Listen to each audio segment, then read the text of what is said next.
warahmatullahi wabarakatuh. Perkenalkan, nama saya Hairatul Mona. Saya mahasiswa Universitas Mataram, Fakultas Keguruan Ilmu dan Pendidikan, Program Studi Pendidikan Guru Sekolah Dasar.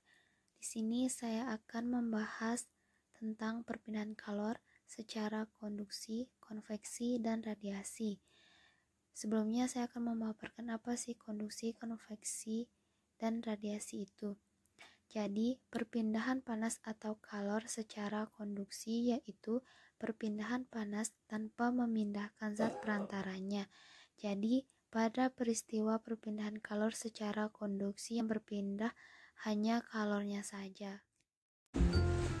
Kemudian, yang kedua yaitu perpindahan kalor secara konveksi, yaitu perpindahan panas melalui aliran, di mana zat perantaranya ikut berpindah. Pada umumnya, peristiwa perpindahan kalor secara konveksi terjadi pada zat cair, seperti contohnya yaitu air. Kemudian yang ketiga yaitu perpindahan panas atau kalor secara radiasi, yaitu perpindahan panas atau kalor yang tidak memerlukan zat perantaranya. Kemudian di sini kita akan melakukan percobaan tentang perpindahan kalor secara konveksi, konduksi, dan radiasi.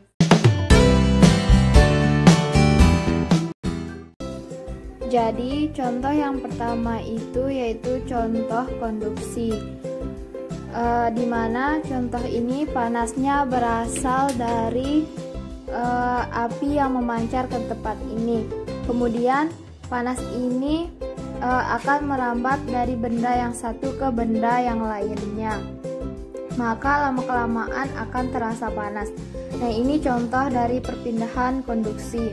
Panasnya ini berasal dari api yang memancar ke tempat ini, kemudian panasnya atau kalornya akan merambat dari benda yang satu ke benda yang lain. Lama-kelamaan ujung dari spatula atau ini akan ikut panas juga. Ini yang disebut contoh konduksi. Karena konduksi itu perpindahan kalor secara merambat tanpa disertai perpindahan zat perantara. Kemudian di sini contoh kedua yaitu konveksi, di mana contoh konveksi ini kita ambil contoh dalam kehidupan sehari-hari yaitu memasak air.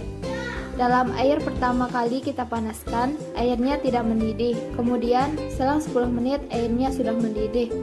Lama-kelamaan air ini akan mendidih, di mana api merupakan suhu yang tertinggi, sedangkan air suhunya rendah. Jadi dari suhu kalor berjalan dari suhu tinggi ke suhu rendah.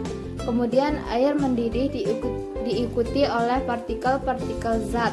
Karena konveksi itu merupakan perpindahan panas melalui aliran, di mana zat perantaranya ikut berpindah.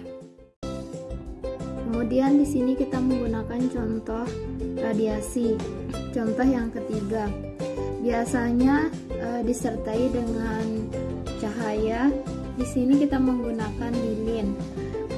Di sini perlahan kita dekatkan tangan dengan api, maka lama-kelamaan akan terasa hangat karena perpindahan panas tanpa melalui zat perantara.